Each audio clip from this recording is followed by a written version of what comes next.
Good evening, everybody. Friday, the 23rd of September, 2022, episode 93 of Barbers Arms coming up tonight.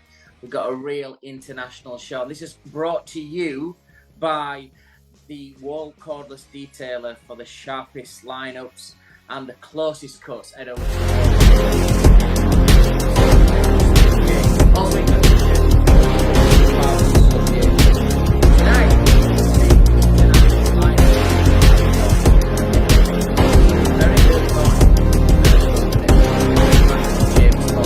James is going to be coming on in about 15 minutes live from Perth. And then we're going to go over to China, to Chengdu, where we're going to interview a very interesting guy, an amazing portrait artist as well, in Daniel Tsachev, and he's in Chengdu in China. All this is only possible with the very regal co-host, Mr. Gary Machin. Thank you very much, Mr. Simon Shaw. How's your week been, mate? Everybody all good? All good, all fired up, ready to go for Salon International. It's a busy period now. Just let everybody know, you've got till the 30th of September to get your entries in for the World Barber of the Year and the Barbershop of the Year. You got a chance to change your career. That's the competition to be in. The trophies, guys, this year look absolutely amazing. We've got brand new trophies, a new design this year, which we've always had the Champions League trophy. But this year we've gone for the more like the European Championship, the one that Italy won from England last year, and they look beautiful, really nice. So I'm looking forward to it. You're going to be coming to Salon International. What more could I wish for? Yeah, we're going to have a good time, I'm sure. Talking about competitions and talking about events, we met up in Shabba. What a great weekend we had, and thank you for the invite on WAHL's table. We all had all the fellowship there as well. We had a fantastic night, fantastic host, as in yourself. We had met some great people. Scotland certainly know how to party at a hairdressing awards, mate, don't they? I spoke to a few people, and I think at the end of the conversation, it always goes, mind you, I'm still recovering from Shabba. And we're 2 weeks away. We're 2 weeks into it. So, yeah, it's an amazing event from, Joanne Reid, who organised it from Shabba. And everybody who took part, all the winners, congratulations. I just want to say as well to Ken Picton and Carolina Saunders from the fellowship last week on the Barbers Arms takeover by the fellowship. What an amazing show that was with Errol Douglas and Sally Brooks, two amazing guests. But I thought that the whole night were great, Gary. I really enjoyed it as a fan watching the show. I watched it live. And superb. And I mean, look, 110,000 views so far and still growing. So, Ken and Carolina, welcome to the 100,000 club. There's not many people that's done that, but I thought that was an amazing achievement by the fellowship guys. So, yeah, really enjoyed that show. Tonight, Gary, as we've said, we're going to go over to Perth to a young barber that's doing really well over in Perth, Jaymes Lunn. I had the chance to work with him back in May time or June. And then we're going to go over to China. Wait till you meet this guy. I met him maybe several years ago, and he came over to London. He did a little bit on stage for WAHL, representing WAHL China. Very complex character, but some of the stuff he does, I'll never forget the time, and I'll speak to him tonight, but he went on stage in Ningbo, and it's a big competition. And I didn't know what he was doing, but he did an haircut on the back of this guy's head. He did the portrait, and he got a photograph of me. And he put my head at back of someone else's head. A bit freaky, to be fair. I think you were trying to impress me. Well, it worked. It did work. Well, the thing is, with things like that, you anybody knows you've got to just stroke your ego a little bit, and you just love it, don't you? You just love that. So he couldn't have done anything better there. I'm really interested in speaking to Daniel and James tonight, because they're both international stars. They're both international in their own right, but at the same time, why they ended up where they are and how they did as well. So we've got a really great show. As you said, thank you last week for the takeover, Ken and Carolina. Errol and Sally especially as well. I mean, it's great to see Errol back on here. We're a little homage to Errol as well. We've got our cocktail spot back today, and it's one of Errol's favourites. I don't know if anybody's been watching who can remember when we had Errol on, but we've got a Punch Star Martini tonight, so we're going to do that as well in between the guests. So that's something to look forward to. What are you actually drinking tonight, Mr. Shaw? What have you got for? I've started on I'm on a Malbec, glass of Malbec. I fancied a glass of Malbec, which I had lots of Zoom calls today, lots of meetings, and so I wanted to phone's ringing. I do apologise to everybody. Still working. I fancied a glass of red wine, guys. Might have a beer in a short while, but the red wine has certainly took the edge off. Recommend it to everybody. I've got one of your favourites tonight. As I spoke to you at our production meeting, I've gone for a Backhouse tonight. One of your favourites. The only trouble is, I was planning on going for a pint tonight if we finished early enough, but 12.5%. I forgot how strong they were. 12.5%. These are our little Belgian special. I bought half a dozen of these. I won't be drinking half a dozen of these. I've got to work tomorrow. But nice though. The nicest lager and blackcurrant that you'll ever have. So we've got our Barber's Arms glass there. So cheers, everybody. Happy weekend for those guys who are not working tomorrow. Happy weekend, mate. All the very best. Cheers. Cheers. So, guys, you're coming out. I know we've not really spoke about it much. It's been busy, and then with the takeover last week. But I'm sure I'd like to hear on the group tonight if anybody's going over to Salon International on the 8th, 9th, and 10th of October. We've got a fantastic main stand there, just as you're walking on S8. And for me, Gary, I'll always say this, but when somebody says, and I've got one question tonight for some of the guys, what's one of the best parts of your career? If you could live one of your parts of your career again, which part would it be? Always for me, Shabba Awards. Love doing the warm-up, getting people up. I think I'm going to change my job title to professional warm-up character. But to do and compare the Barber of the Year and Barbershop of the Year is one of the highlights of my career. I'm really excited this year. I think the crowds will be back. I think it's going to be super busy. We've got some new clippers that we're launching, the Kuno. And, we're all excited at WAHL to we've got a brand new look stand. Got some fantastic new presenters that's going to be working on stage. And, of course, the Barber of the Year and the Barbershop of the Year final on the Sunday, which you're going to be the chief judge, as always, of the Barber of the Year. Yeah, and I'm really looking forward to that. It's a great honour, we can't just, from my point of view, even though, we do all different things, judged a lot of competitions, and it isn't just me, obviously we've got the whole team there, but it's a great honour and it changes somebody's life. And I know we talked about this before, but it's a big thing for whoever walks away with that trophy. It does actually. We've had past winners on the show. We've had past competitors on the show as well. I think sometimes people, don't go into it because they don't want to fail, but that's the wrong attitude to have. I think you need to get in there. We've had guys on there who've been in it for years. We've had guys who've been on there 5 minutes almost. But, it's in comparison in career paths. But it's never too late, is it? I mean, to showcase your work and get in there. I mean, I was involved in lockdown when we did it virtually. Another string to our bow, and fair play to WAHL and the British Barbers when we put that platform together. But it's great. It's a really feel good, great competition, and it really makes somebody's difference to them. You said it earlier there, and it's like, all right, it's our competition, but I will say it. But if I weren't even here, it's the one competition that I look at that's got that big stature, and there's no hiding place. It's not a photographic competition. Your photographs and your profile, gets you so far.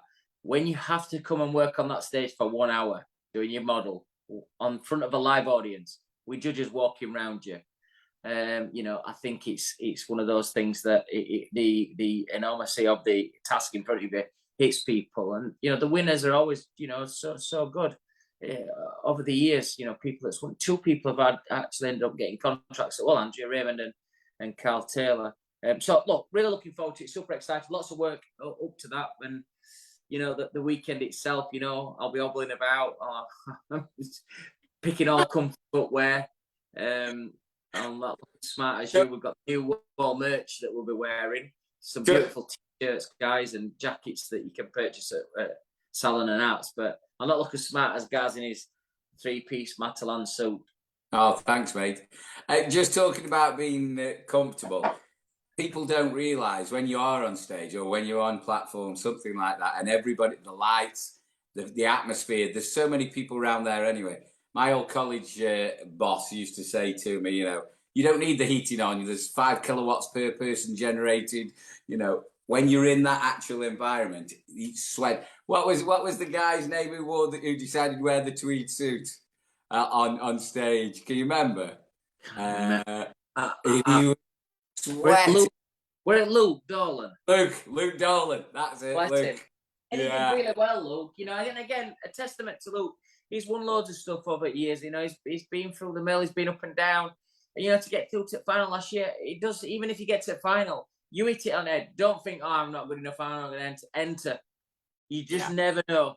You know, the judging panel is just to get to the finals. It's you know, it's but they're always looking for different stuff. So, don't forget to follow us on our websites and our social media. Simon Shaw, WAHL, Gaz is the British Barber, Barbers_Rams. Them's our Insta accounts. If you want to look at all our podcasts and the last 92 episodes before tonight, that is the barbersarms.co.uk. And if you want to email us, it is barbersarms@thebritishbarber.com. Gary, are you excited tonight? Going over, there's one guy there, I don't even think he's been to bed in Australia. It's going to be 2:30 in the morning when we interview him. Yeah, I mean, Jaymes Lunn, you know him better than myself, but yeah, fair play to him. He's staying up. You know, we do this for our craft, though, don't we? We're night people as well. You have been. Sometimes you're not. You were at Shabba. I was very surprised. You outdid me at Shabba, I will admit. But can I just say welcome to everybody. There's Mark Walters as usual. There's Daniel. He's up and about from China. Meg Torres, Jane, Frederica Breda.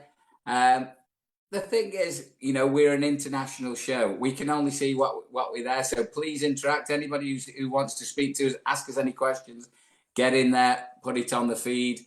We will have and answer any questions you've got.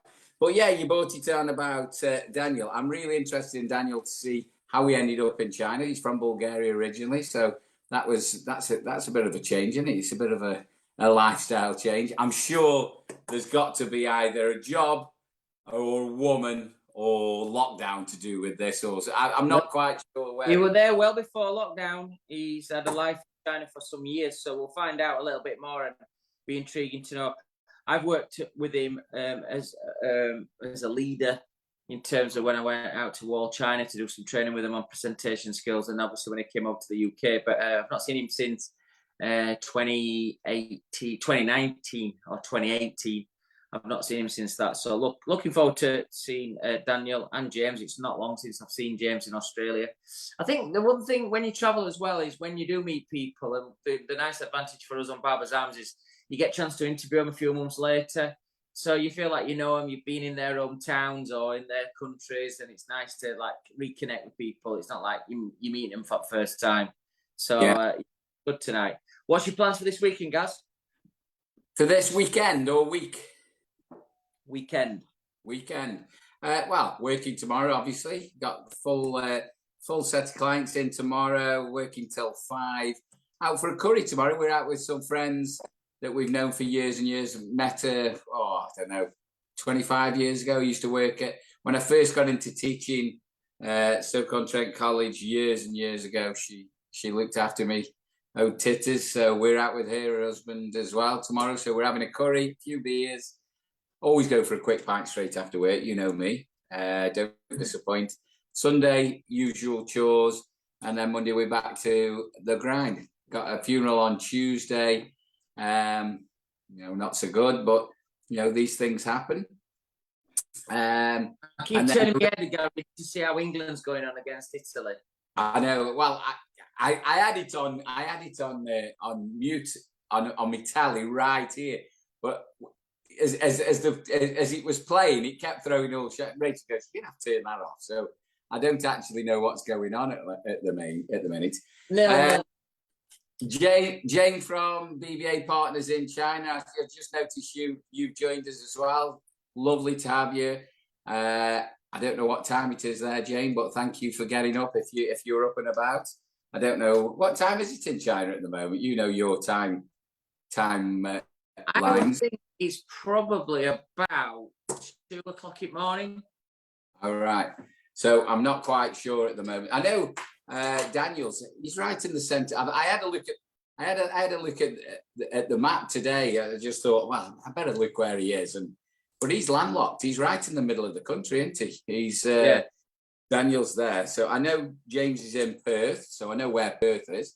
There's a lot of Brits out there. So it'll be good to see James's story as well, because I think we had a little bit of family out there at one time. I don't think they're still there now. It was before my time, but there was a little bit of family out there in Perth. Oh. Perth's very isolated, isn't it? Where Perth is on the west coast there. So I'm just interested to see whereabouts he is and what he's getting up to. So that'll be good.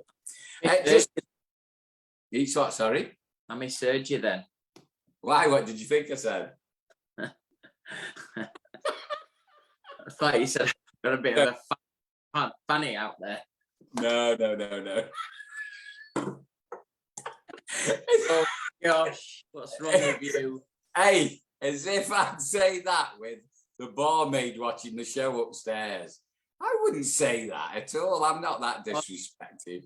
Hi, Rachel. Well, it does lead to family as well. You're right, Trevor. Yeah. So, anybody who's going to Salon as well, put in the comments there. We'll come over to see me and Gaz at the stand. Gaz is going to be with us all day Sunday as our chief judge of the Barber of the Year finals. And he'll be with me all day, probably on Sunday. And I'm sure we'll be out having a little drinky on Sunday evening. Do you fancy? Yeah. Partial to one? Definitely. I'm travelling down Saturday afternoon. I am, so I'll come to you and we'll have a quick pint on the Saturday, and then we obviously we'll be on WAHL stand at S8. Come and see us. All interaction is welcome, and we'll have a little drink in the show if we can sneak away as well. Before we go into our first guest as well, got to bring her Madge up. We've all had a bank holiday Monday off. Did you watch the funeral? So proud to be British.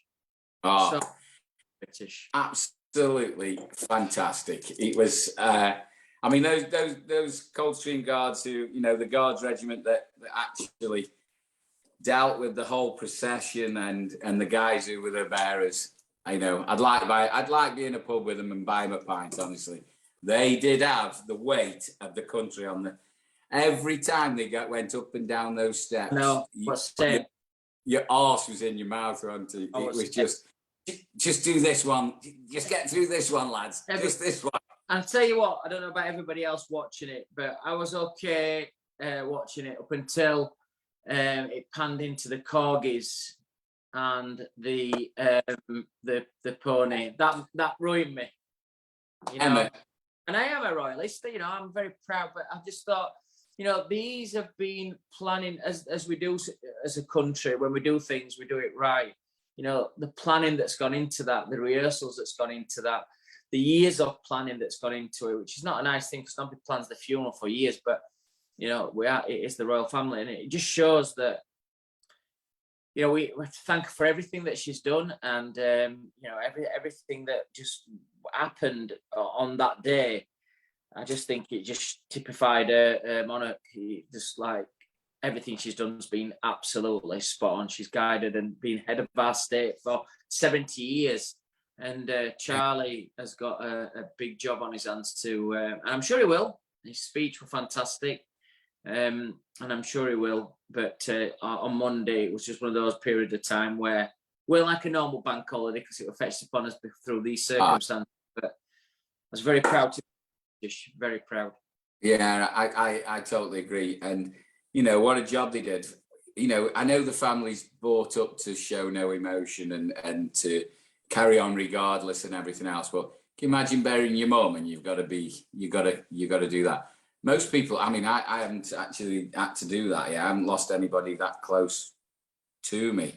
You know, thank goodness, touch wood and everything else. But, you know, some people struggle to speak, let alone to function and do stuff, you know. So it was tough, but well done to everybody. Fantastic, and that just shows, you know, brilliant. Europe, South America, you know, Australia. Are you watching? This is how we do stuff. We're the best in the world. So, without further ado, it is Friday the 23rd. It is episode 93 with the BBA and WAHL. Tonight's show is fetched to you by the cordless detailer, the sharpest liner, the sharpest and closest cut that you can get is all for you tonight and fetched to you tonight. We're going to head over now to Australia. We're going to go over to Perth, and it's going to be around about 2:30 in the morning. I think this young man has stayed up, so he's obviously done all day Friday at work, stayed up, and then obviously he'll be going into work in a few hours in his salon in Perth. He's giving me the respect by wearing a bit of Stony as well, because I had a lot of Stony on when I was out in Australia. Without further ado, a rising star in Australia from Perth. Please welcome to Barbers Arms, Mr. Jaymes Lunn. Thank you. Thanks for having me. How are you, James? You well? I'm good, thanks. How are you, Trevor? You right? I'm Gary. Trevor's the producer. Gary. Yeah, there you go.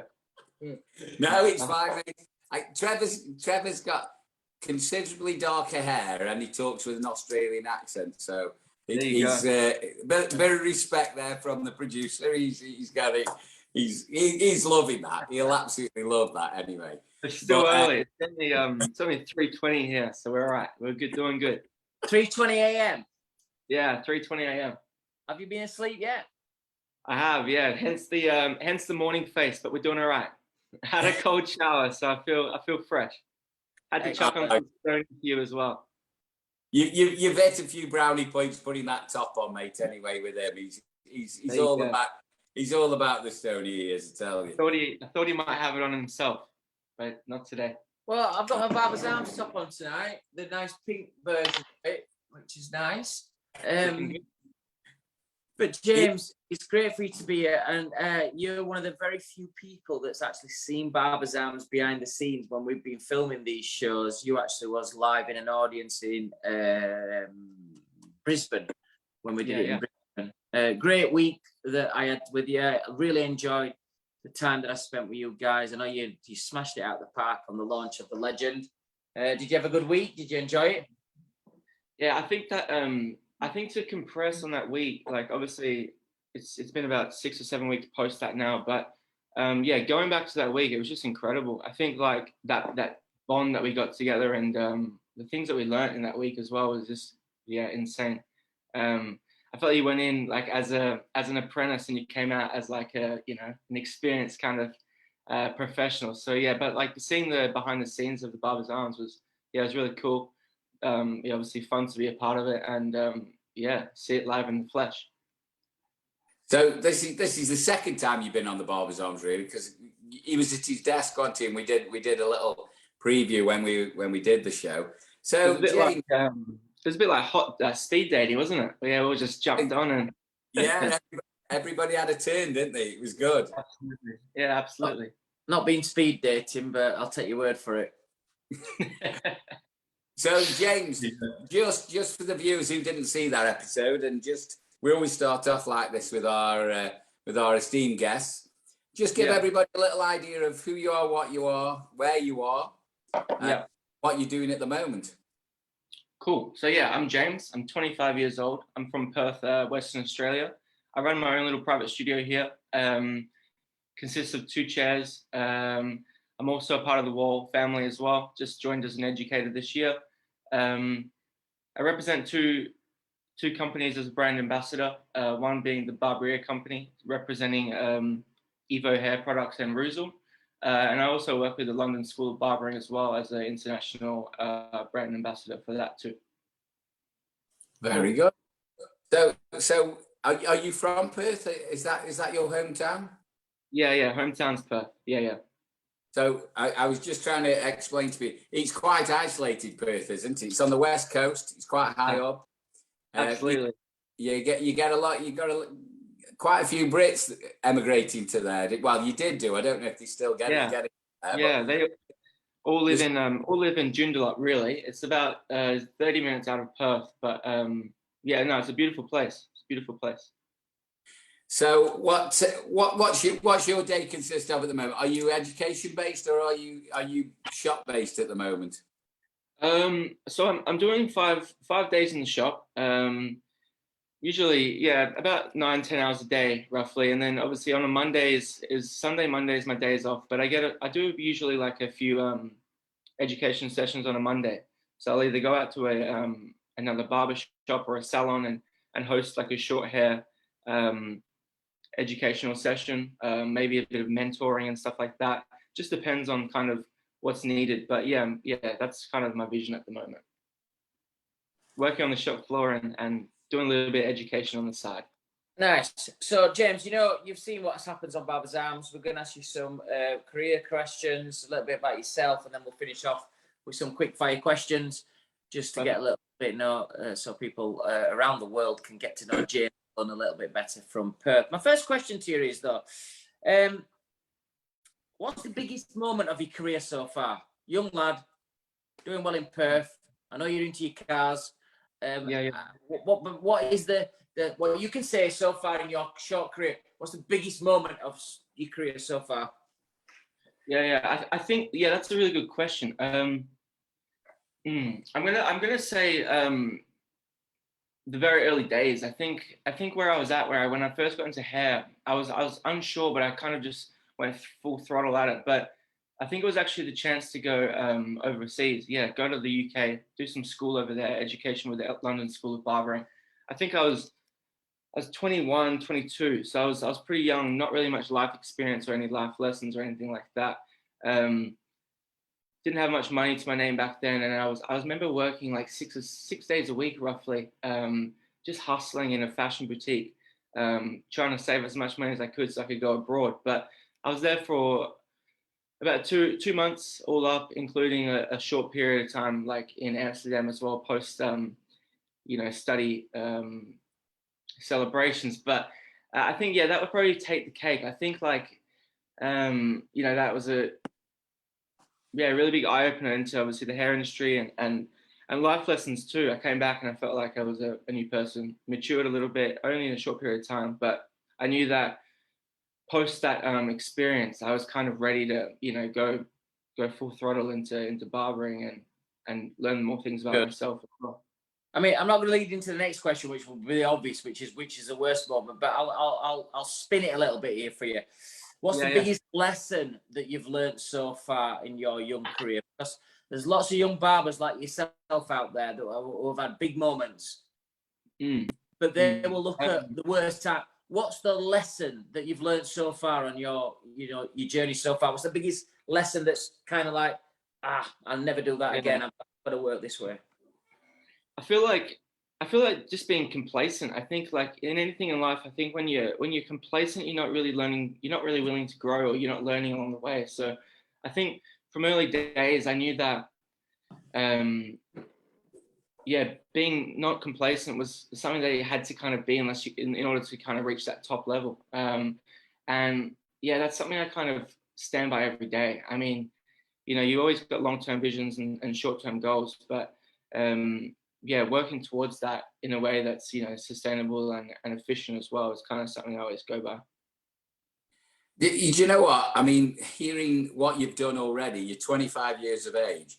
The equivalent of you doing that from this country is like, at 21, somebody traveling all the way to Australia, which I find incredible in the first place.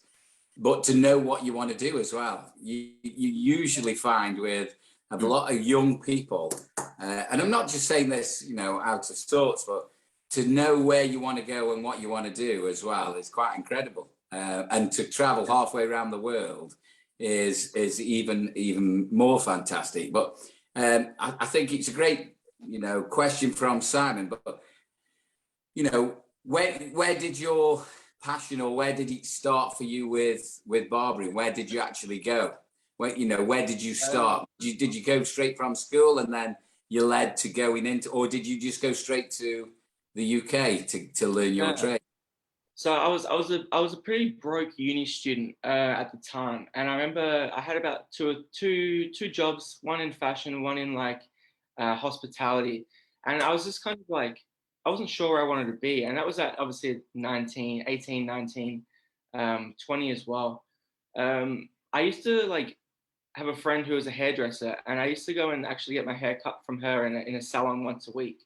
And in that session, she was being educated by another kind of educator in hair.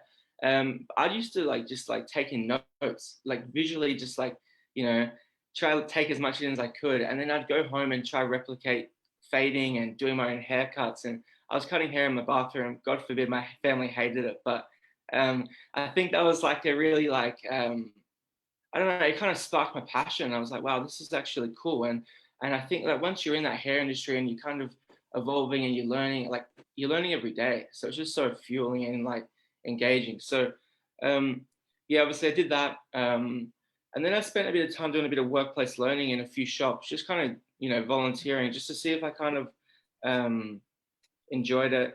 I linked up with a mentor that I had here, and he taught me kind of like the TAFE curriculum and stuff like that. Started working on the shop floor 2 days a week.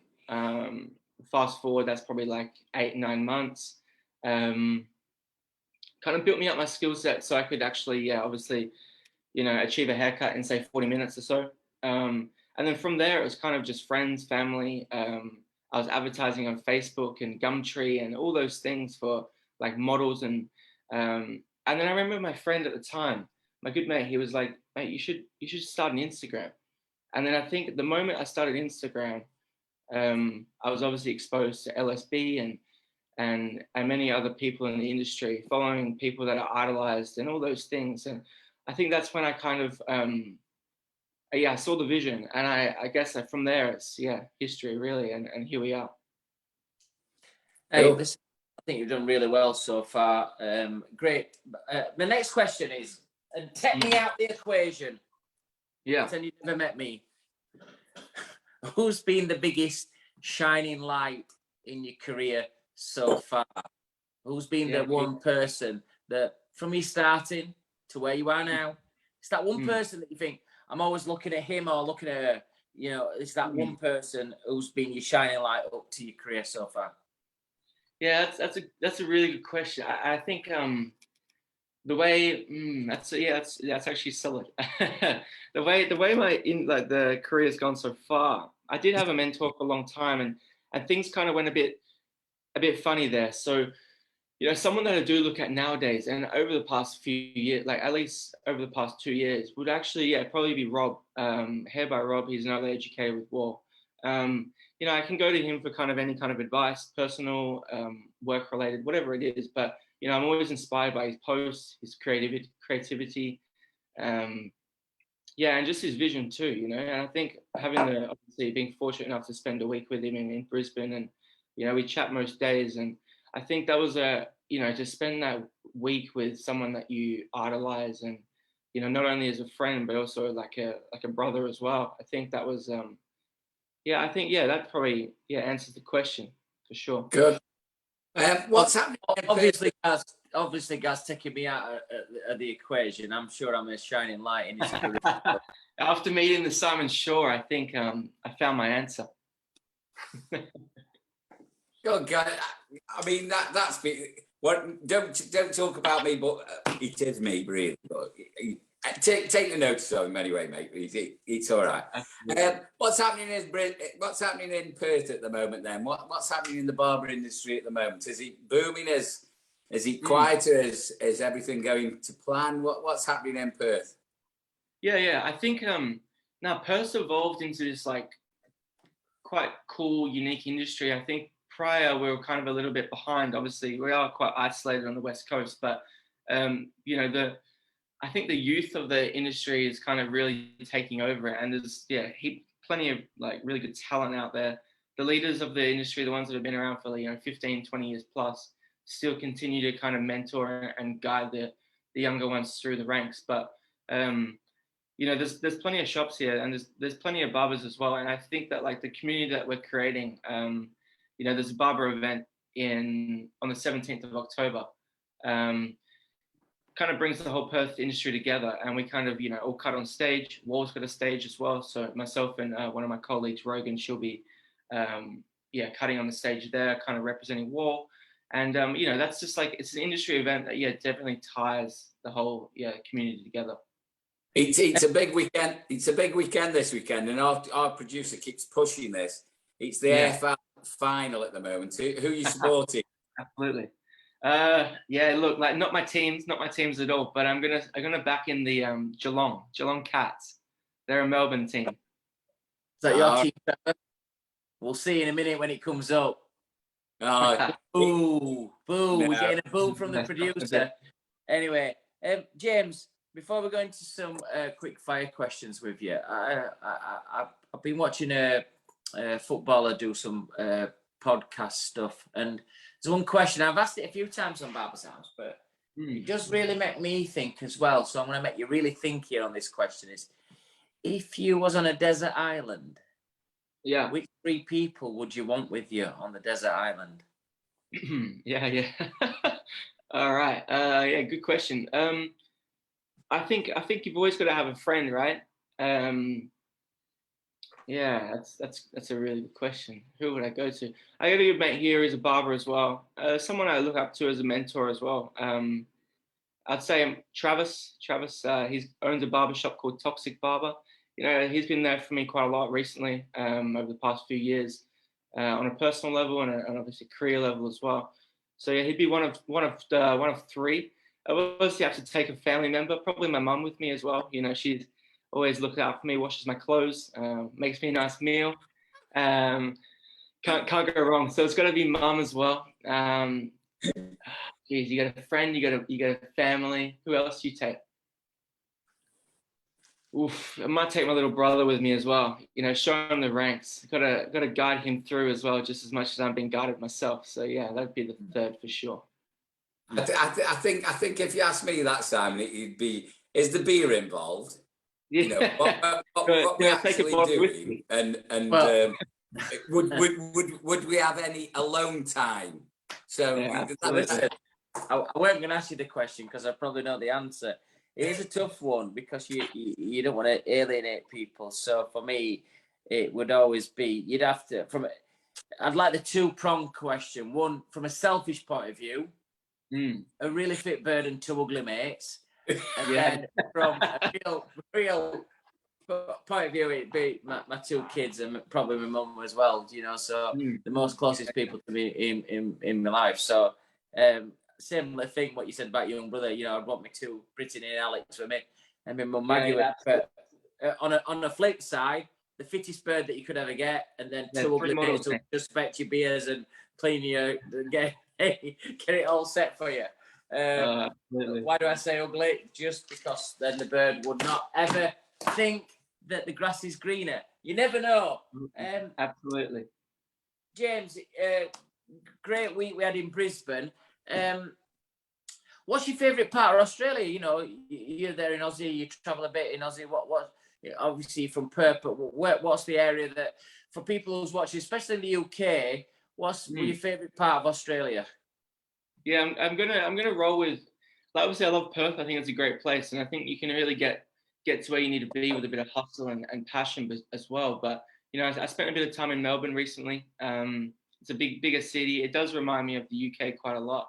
You know, Fitzroy in Melbourne was a place that, you know, I felt at home. You know, it had that homely feel to it.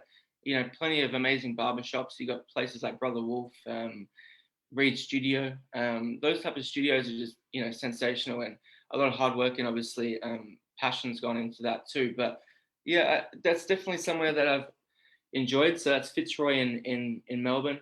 But also obviously seeing Brisbane too. We didn't see much of it, just around the area we stayed, but it had that feel to it, that kind of nice. Yeah, it was nuts. Yeah, cool. Well, I went with Trevor on the Gary. We stayed up at a place called South Bank, which was, you know, it's kind of like Europeanish harbour type of thing, and with restaurants and bars. But then we went into Brisbane on the last day when you guys, when I left, I had a full day in Brisbane. We went up to the Creek Hotel. Was it called? I can't remember the name of the hotel. Heartbreak Creek or something like that. Yeah. Brekkie Club. That was it. Yeah, Brekkie Breakfast Club Hotel. And it was kind of cool. I enjoyed Brisbane. I'd definitely go back there. It's lots of opportunities. And I hear that the weather is going to be turning superb very, very shortly. So not bad. I think the good thing about Brisbane as well, I mean, I don't know about Perth, but the fashion kind of scene here is a little bit behind, right? And I was able to walk into a couple of shops in Brisbane on the very short spare time we had. Yeah, and you could just pick things off the shelf that would normally be sold out elsewhere or online. And it was like, I don't know if that was just like a by chance or a luck thing, but you know, it was pretty cool as well. So definitely had everything you needed to.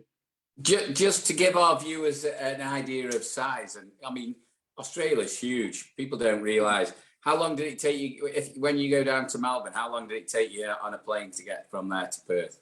Mate, that was, about 5 hours, 5.5 hours, I think. So when you think 5 hours in the same country, it just reminds me of the States, Simon, you know, when we travel.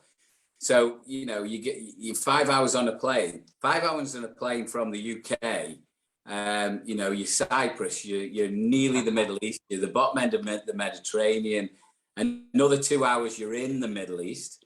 You know, it's a huge country, and it's you know, the size of the place is huge as well. It just reminds me so much of the US, you know, on scale wise. It is big. Just a fucking long way to get there. Enjoyed when I got there, but the travel, the Dubai trip is easy. We do that stud on a Z 4 times a year. It's when you've got there and you've got like an hour, and then you're on that 14-hour flight to Brizzy. It's only fools and horses. It's wait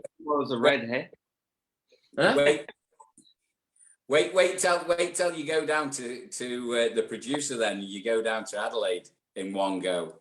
That's a long way. I look forward to that, Trevor. Jaymes, we're going to finish off some quick fire questions and let you get to bed for a few hours before you start your Saturday morning in Perth. Sounds good, mate. Jaymes Lunn out in Perth, part of the WAHL artistic team and Jaymes Lunn studio. What's your favourite food? I think Italian. It's got to be pizza, right? Can't go wrong with a simple margarita pizza. What's your favourite drink? Gin and tonic, mate. I was a bit of a whiskey fan, but you know, I've converted over at the moment. What's your favourite music? Electronic. I've got one of your favourite tracks on here. Hey, we should play it now and wake me up a little bit. No, I think a bit of electronic at the moment. I'm diverse, but that's definitely something I'm playing a lot. What is your favourite destination? You like it. It's definitely a place that hits home. No, but the UK for sure. Good place. And if you could have an evening with somebody, a dinner date, from past or present, whether female, male, interesting, who would be your ideal dinner date? I was listening to Mark Rabone's response a couple of weeks ago, and I was trying to prepare for this one, but I honestly couldn't, you know. It's going to be someone like Kanye West. I just want to understand his brain. That guy's insane, but it's got to be someone like that. Obviously, a nice, pretty model would be great as well. But, I don't have one of those in my life yet. But yeah, let's go with Kanye West. Jaymes Lunn's all these social media sites will be coming up on screens as well while you're watching. Guys, don't forget to follow me, Simon Shaw, at WAHL. Gary is the British Barber. Barbers _ Arms is our web Instagram account. Our website is thebarbersarms.co.uk for all our past episodes. And if you want to email us, it's barbersarms@thebritishbarber.com. Here we have Jaymes Lunn here on episode 93. James is having his favourite food, which is a margherita pizza. Nice and simple, nice and crispy. Always the best.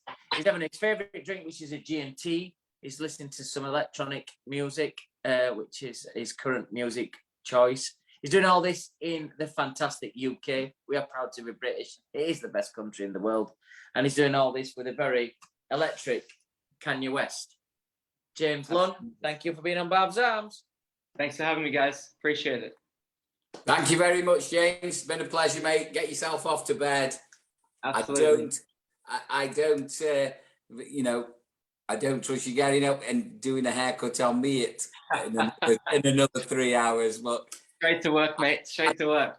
I'm sure it'll be fine, mate. See you later, buddy. Lovely to see you. I'll catch you on the group. See you soon. Thank you, mate. Well done, man. Well done. Great guy, Gary. Young lad, up and coming. You know, he was so humble in that training. He had so many bigger names in there in the Australian team. And a lot older people. He was the youngest in the group, or near the youngest in the group, and he just learnt off everybody. So great kid. Do you know what though? Knowing what he wants at that age, I mean that's unheard of. 25, travel to the UK. You know, fair enough. You know, goes to wherever he's been, but it's what I like that. I like to know where people are going. It's really, really good. And to be picked up by you guys and recognised straight away, that's good. Just quickly on the show, quick. We've got Avril in there. We've got Matthew. Thank you for watching, Matthew. He's a regular watch. He's been on the show as well. Thanks for being up, mate. I'm sure your Saturday morning is going to be a tired one at this rate. And we've got Mark Walters as usual. And Mark Rabone as well. Welcome to the show. Lovely to see you. Good day, mate. It's early for Mark. Well, very early for Mark as well. So we're getting the Aussie crowds up there. Guys, it's time to go back to the cocktail hour. It is. We've resurrected the cocktail hour, and I thought about this because we've had a few guests on, and we've had the this last week we had Big Errol on, so I thought we'd resurrect a porn star martini. So you can have a quick toilet break if you want to, mate. So we've got everything we need in front of us. We need one shaker, obviously. We need some ice. So throw some ice in there, dry if you can. We always say it's dry, so there's no water in there. We've been standing there a couple of minutes, but it's not bad. Next, we've got our jigger.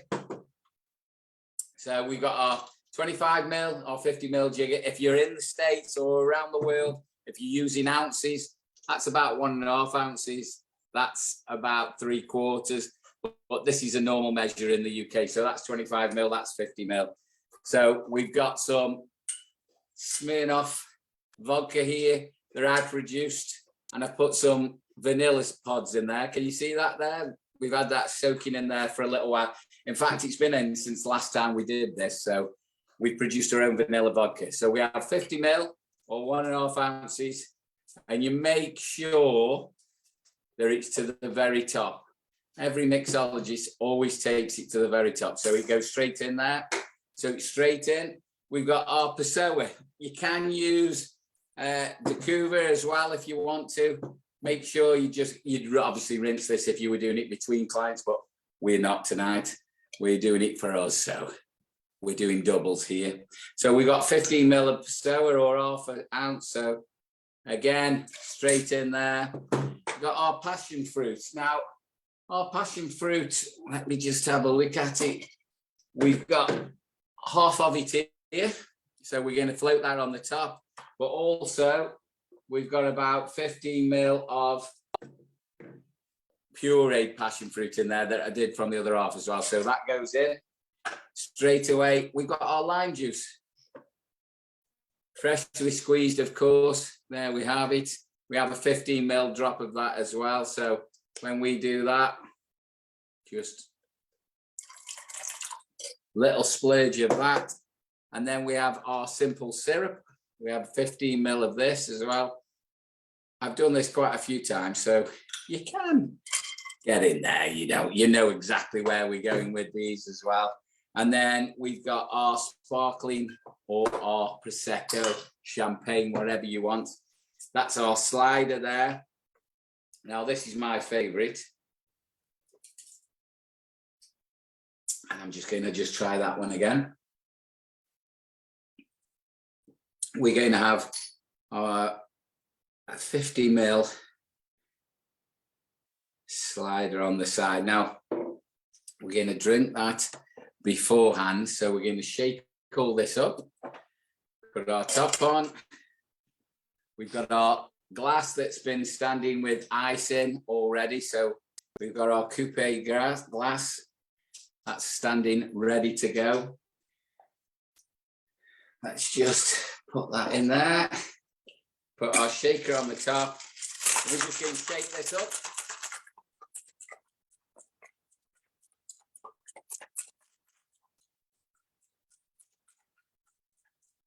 And as I said before, because we want it dry, the ice, we don't want it too wet, so it's not going to dilute everything out of there.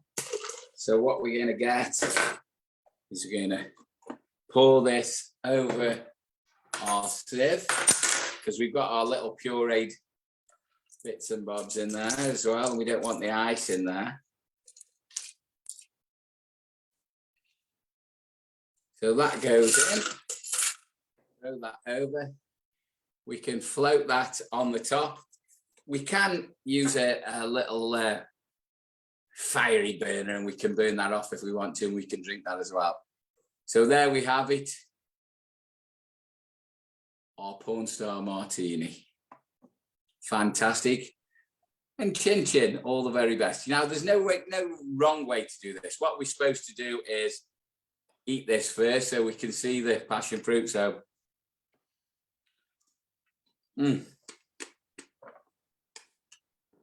we take that.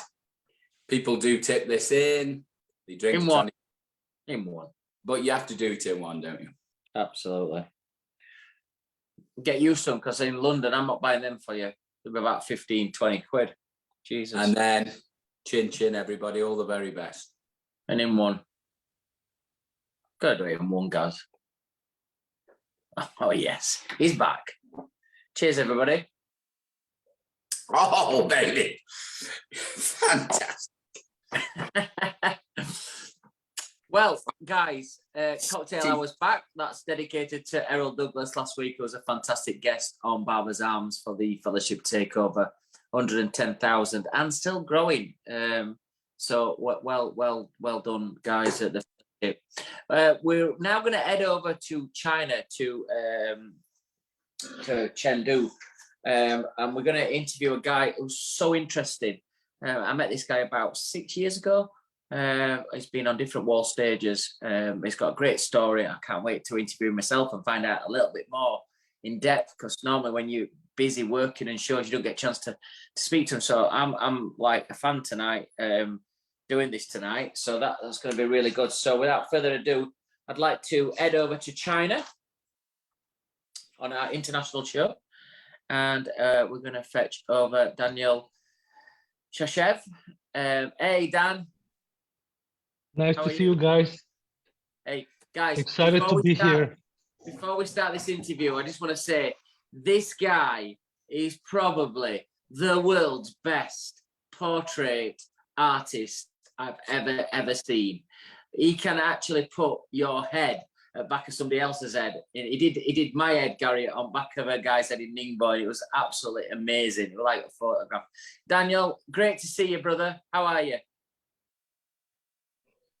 Long time no see, man. It's been like 3-4 years. Yes.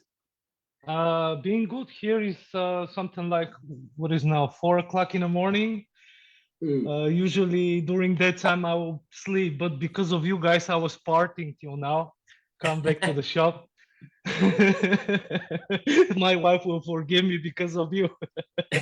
Daniel, it's an absolute pleasure to have you on the show. Your shop looks amazing. Obviously, we've Thank been you doing so much. The social club, Gold Star Gold Social Club, looks fantastic. Just for our, and I guess you're in your shop today already, yeah? Are you? Yes, I'm at my shop. I can show you guys around. We will definitely want to have a look round it. No, not just yet. Okay. Just 2 seconds. We will have a look round. We're really dying to have a look around as well. It looks fantastic bar area there. So Daniel, we've had a nightmare. We've had an absolute nightmare before the show because we were all trying to say tell us how you pronounce your second name properly. Tsachev. Tsachev, yes, but you can skip it. It's okay. No. I think it's. In China, nobody can pronounce my name, so they just call me Big Dan. I don't know why they decided I'm big, but they just call me Big Dan here. Maybe personality and talent. I think it's really important to get somebody's name correct. It's one thing that. Thank you. We live so by, and it should be. It's a bit of respect.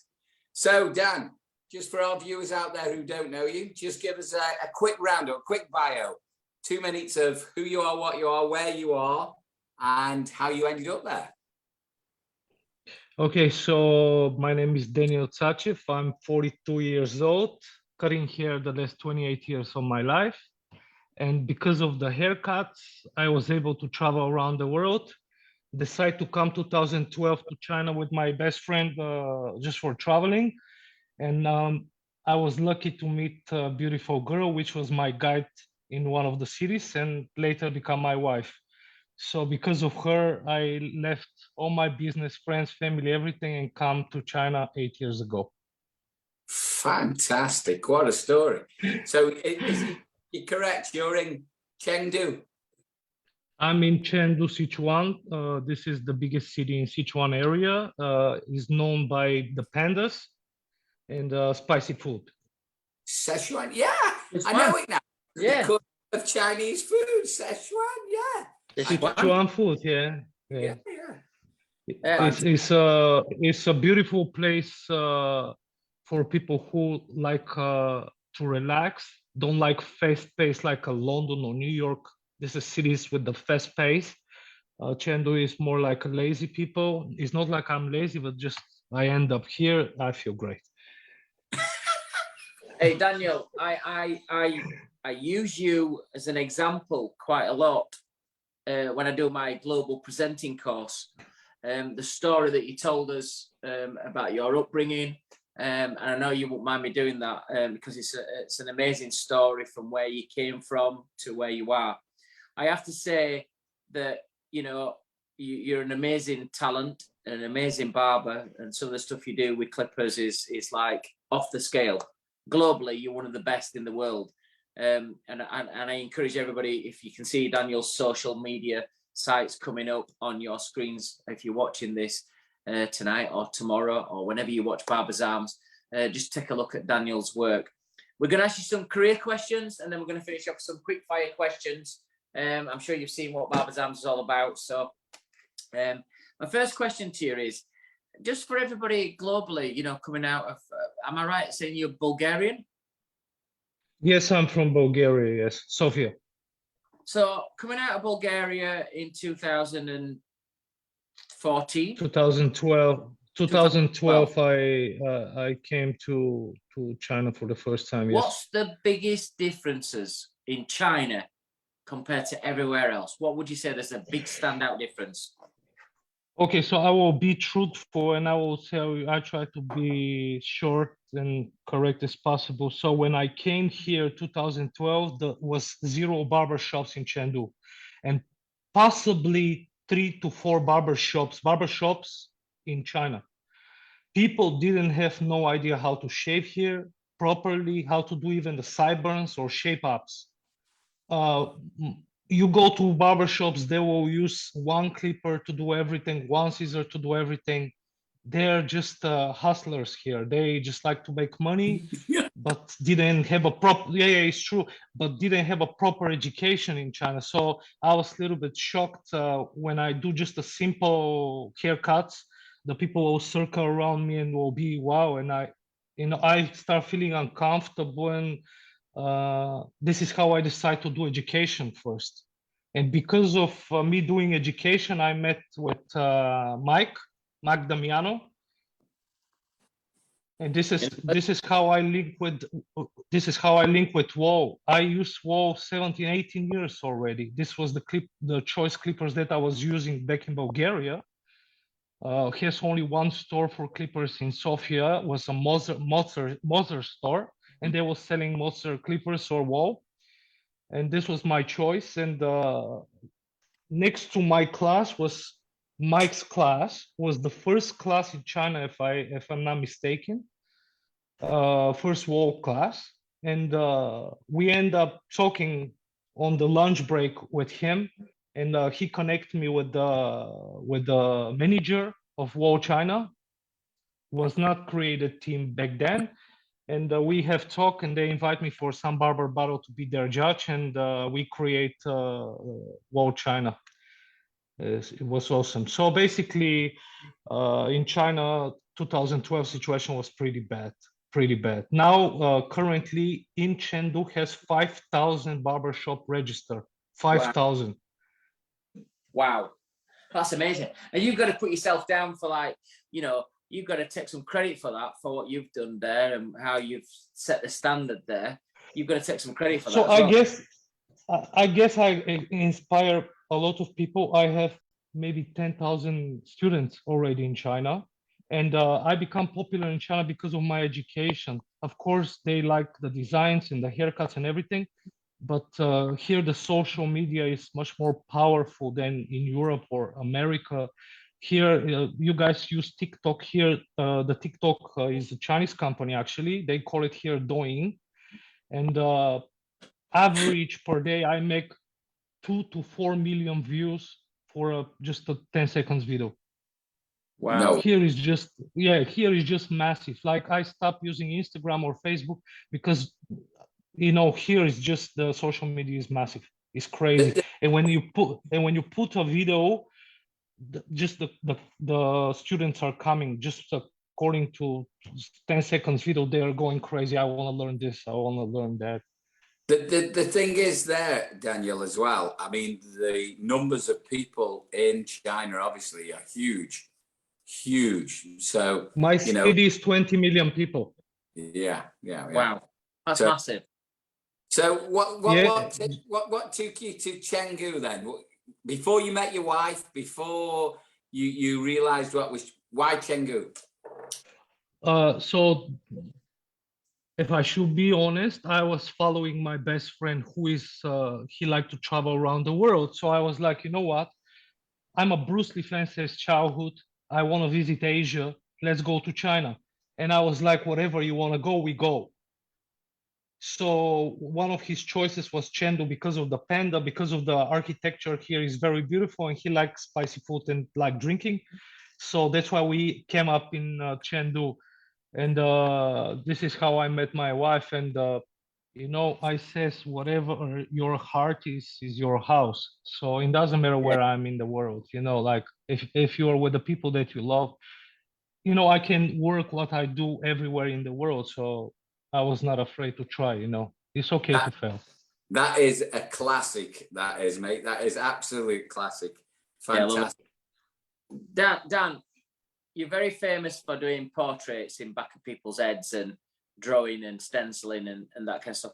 What's the greatest ever portrait that you've been so proud of, that you've looked at and said, that is my standout, that's the best I've ever done? It's not the most beautiful, but I remember maybe 2003, 2004, I make a Tupac portrait for one of my customer who is a big fan of Tupac. And during that time, I was cutting in my kitchen. We leave the kitchen and he's leaving my house, and I cannot believe what's happened with his bag. So I decide just to walk with him to his car, and I walk behind him, and I really cannot believe that I did that. The design story is very interesting for me. So when I start cutting hair, I was never doing this for money. My father was an artist. My mom was a barber, 40 years barber. So I always have it. And I was using my mom's tools to cut the classmates and neighbors for free. The idea is to become the best version of myself. I was never thinking to compete with other people, because I was never thinking I will become a barber. And I just like the things that I do, so I never stop since 14. Gary, his work's amazing. I mean, when he says stuff like that, you know, when I've seen this stuff, it's almost like you've done a print. When he did my face at back of somebody's head, it's like you've done a photocopy and stuck it on their head. It is that clear. It's like a photograph. He's that good doing it. That's humble though. That I love that you follow the guy out and think, oh my God, that's great. That's fantastic. I can't believe I've done that. That is lovely. So both of you guys cut hair for a long time. I'm sure that when you cut the hair, you don't look how good is the haircut. You're searching for imperfections. So in the future, you can fix it. You can make it better. This is who am I. I never think, oh my God, my work is great. But in that moment, because it was one of my first portraits, I was really like, oh my God, this look amazing. I love it.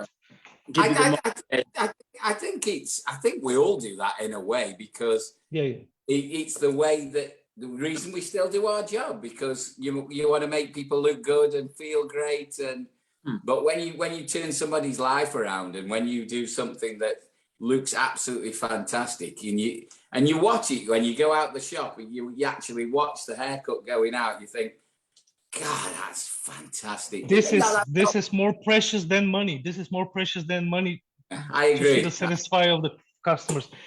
I will tell you, I will give advice to the young barbers and to anybody who will see this live.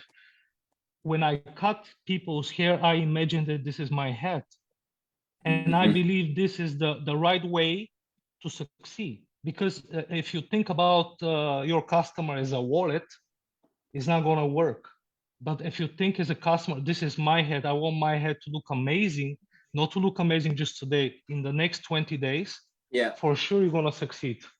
Yeah, definitely, 100%. I believe it and being that. And this is why I always say to barbers as well, good barbers, like, is put your prices up, because it's like, your clothes, you're not going to wear this tomorrow, but your haircut's going to be with you for the next 6 weeks. It's going to be good.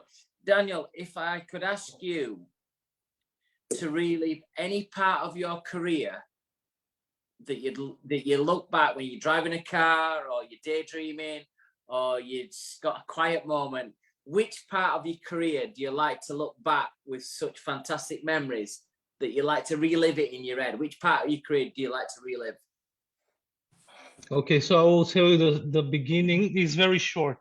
I cut one of my best friends. I just do some stupid design on his head with no idea, just a freestyle. He left the shop, walk on the street, and a very famous popular rapper during that time saw him and asked him, who cut your hair? So he gave my phone. So this person called me on the phone and say, I want to see you, I want to meet you, I want to talk business with you. I was thinking somebody pranked me. I go and met the person, and he was like, okay, let's make a deal. You cut me and my partner for free. We will give you the best exposure. I say deal. He has no idea that I was cutting for free. So, yeah, so this is the best memory that I can say. He changed my life. He really changed my life. So, from something that is just a hobby and you never focus on money, he really showed me that I can succeed with that and make a name and meet people like you guys. And it was such a pleasure to come to London with no expectation, and you give us chance to come on the stage. And of course, the ego, the Daniel ego is famous everywhere. I will try to show off, just to show you that I'm being honest. I try to show off on stage just to have some recognition, because I want to connect with people like you guys. So what was very important for me to step up my game. You know, I've read your, you've been in the BBA Barbers Digest. I read your interview, which was very insightful as well. And you said, you were talking about, you know, you love your family, you know, you love China at the moment. There might be an occasion that you come back to Europe. Where would you want to come back to? Where would you settle again? Is it Bulgaria? Is it UK? Where would you? So the idea is I'm waiting for my green card, and possible in 2 months, I will take my green card. So I will not have any issues to come back to China if I want. Because if I leave China, it's very difficult to go back now, even if I'm married and have family. So our plan with my wife is to come back to Europe March. And we are not sure if we're not gonna stay there. So who knows? I hope March, April, we can see each other and do some great stuff together. Do you want to come part of the WAHL UK team? I'd have you tomorrow, mate. I'd have you tomorrow. Where would you love to live though? Where would you love to go back? You know, where you've lived in Europe already. You've been to the UK. You've been in Bulgaria. Would you like to go to North America, or where's your ideal? America is not my place. We went 3 years ago to America for like a long trip, maybe 2 months trip. It's just not my place. I'm a European guy. I love Europe. So almost everywhere in Europe, I feel good. I feel great. You know, I went to London. I went to London with the whole team, and they go to shop or whatever, and I just put my slippers and I walk all day and just enjoy, you know, the weather, enjoy the architecture, everything, the people. Europe is my place for sure, but I never think like in advance, because I don't know if I'm gonna come back March. But if I come back March, I come to Europe, and it's easy. It's 1-2 hours flight to everywhere. Well, watch everybody. If Daniel does get back to Europe, watch out on the WAHL UK stages. We'll be looking to take him on in with our team. What a fantastic talent he is. Daniel, we're going to finish off with some quick fire questions for you tonight in the morning. So here we go. Quick fire questions. What's your favourite, cats or dogs? I can say dogs. Are you a night in guy or a night out? 19. Tea or coffee? Tea. I have okay, sorry. Wine or beer? I never drink alcohol in my life. Yeah, I know that. I think I remember being there with the guys when we were all having a beer after the show and stuff. You never, I think you were drinking Coca-Cola. Never drink, never smoke, never do any substances. The only addiction that I have should be sugar. Okay. And last question before we have a quick look around your shop as well is, and I've modified this last question because I remember when we were working in China together, I think when the food came, you ordered something different. But pizza or noodles? Pizza 100% all day, every day. It's funny, Gary, we had lots of food came in when you're doing these seminars and stuff, and then I'm like, are you not eating? And I'm really funny with food as well, and I'm like, and you're like, no. I don't want to see Chinese food no more, guys, please. It's 8 years here, please. No more Chinese food for me. Before we leave you, can we have a quick look around your shop? Yes, please. Wait 1 second. We will just spin the camera. This is my little bar here. And this is what the customers will see when they come to pay.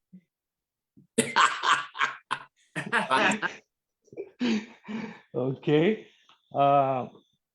Okay, here we have a big screen. We do a movie nights every Sunday night. PlayStation for the kids or for the adults. Of course, I have a Bruce Lee here. Quality. Fantastic. I have here some of the greatest. Wow. Oh, I love your displays. Yeah, I just decided to put all my old clippers just to rest there. Nice. And this is how the shop look like. I will give you guys a great idea for the clippers. Now, this is where my barbers work, and this is my room. I create this setup for the clippers. I think is great. It looks like an And exhibition. I do basically every day here. People are like, wow, why you have so many clippers? They think I want to show off. They don't understand that every clipper has function. Beautiful. Really nice, mate. Absolutely beautiful shop.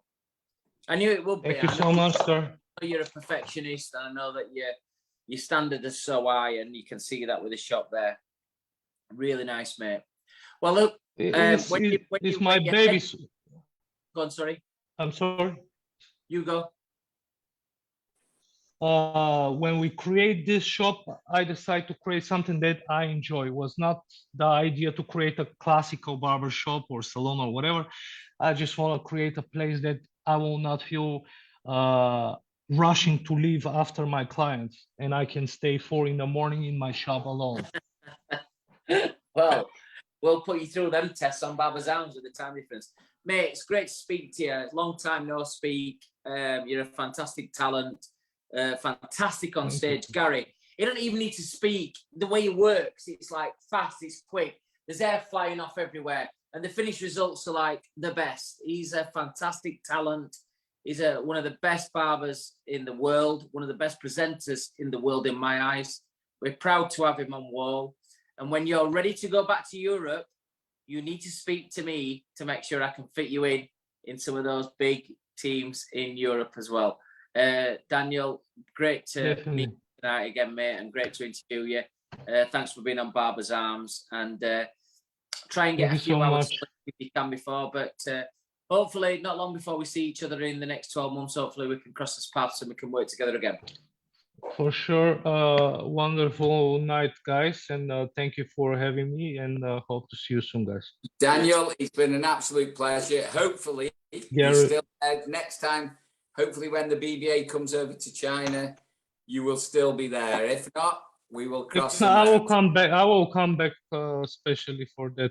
You can hold my hand in China. I will be your guide, brother. Lovely to see you. Thank you. Thank you so much. Have a good day. See you. Night. All the best, mate. Gary, what a great guy. What a great interview. And, you know, you have to watch. What a lot of viewers are not going to get tonight, but I hope you watch him on his social media, is that he's fucking, and that's a lot for me to say this, because I work, you know what my standards are like. He is one of them that you do a team talk and then you pull him to one side on your own. He said, right, listen, you need to fucking fit in with everybody else. Don't be going off and doing your own thing. However, you're the man. Do your stuff. Light it up. Show them how good we are. Show them how good you are. You can see him. He grows. He's motivated. He's ready to. He's ready to go. He's fantastic, fantastic talent. And you can see tonight, I think, hopefully that's come across in that interview. Speaks Italian, Bulgarian. He speaks Chinese. You know, and he speaks obviously fantastic English as well. And tonight he speaks obviously Yorkshire and Lancashire. Do you know? I'm not Lancashire. I'm Staffordshire. I am. Anyway, getting away from that, the bit that I love the most is having Bruce Lee in the salon. Fantastic. Do you know what? I mean, a lot of young people don't even know who Bruce Lee is, but when you were kids, you know when you were kids and everybody wanted to be Bruce Lee and he died so early and everything else. It was just when he said, I love Bruce Lee, so I went with my friend to China, to Asia. I thought, you can't be. And then he ended up staying there. Even, I'm not kidding now, she doesn't even, absolutely ever, the barmaid upstairs never says anything. But she's even said today, what a great interview. She's even put it on the post. So it's fantastic. He's a diamond of a kid. I use him as an example for some of the stories he told growing up when I do my presenter course. You have to tell a story about something that's deep. That it's not Jeremy Kyle, but it's something that nobody else knows in the group. And when he told his story, it made the other people in the group knew why he had to be the main man, because that's all he knew. That's all he knew from being a kid, to be the main man. And do you know what, Daniel? If you're still watching tonight, if you watch this back, I 100% rate you. I think you're a fantastic talent, and I think you're most importantly a great person as well, which is. You know, if you can get the two together in this industry, being a great person, as well as being a fantastic hairdresser, barber and presenter, you're winning.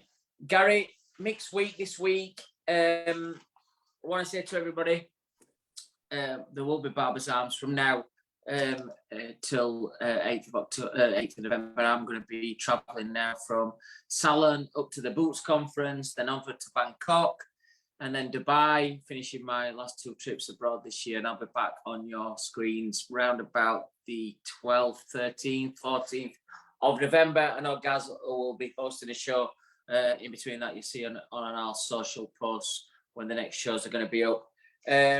Proud to be British this week. You know, I think whatever happened, you know, a little bit sad for everybody with what happened with our Queen. But finishing off with one last thing, we're losing 1-0, by the way, England against Italy, and if we lose tonight, fifth loss we've had. We've got World Cup, which is about 59 days away, so we need to fucking sort this out. But I want to finish off one last thing, which is God save the King. Well said. Can I just say, everybody that's going to Salon, hope to see you. Salon North as well is happening this weekend. So anybody who's going up there, I might make an appearance. We don't know yet. We're trying to take the students up there. I don't know if anybody's going. 2 things as well that Simon's just said. Next show is probably going to be on a Wednesday in the first week of November. I'm away in US as well. So we've got a really, really busy October. But we're going to try and fit a guest presenter in with myself in. So keep your eyes peeled, please. Everybody get into the Barber Digest. Some great interviews there. All the main people that we've had on the show and some new ones as well. Daniel's story is in there. He's got a 2-page spread and it's a great read. So from me, Mr. Simon Shaw, thank you, everybody, for watching, as usual, all around the world. Just a couple of other people that I give a shout out to as well. New ones. So Jay Lee, big love, as well as Lee, and also Sarah York, Matthew, as well. All the Australian contingent. Thank you very much for staying up. We love you very much.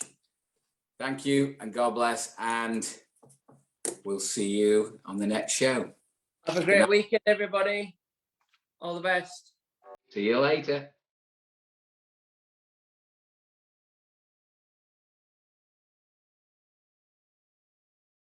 Yeah.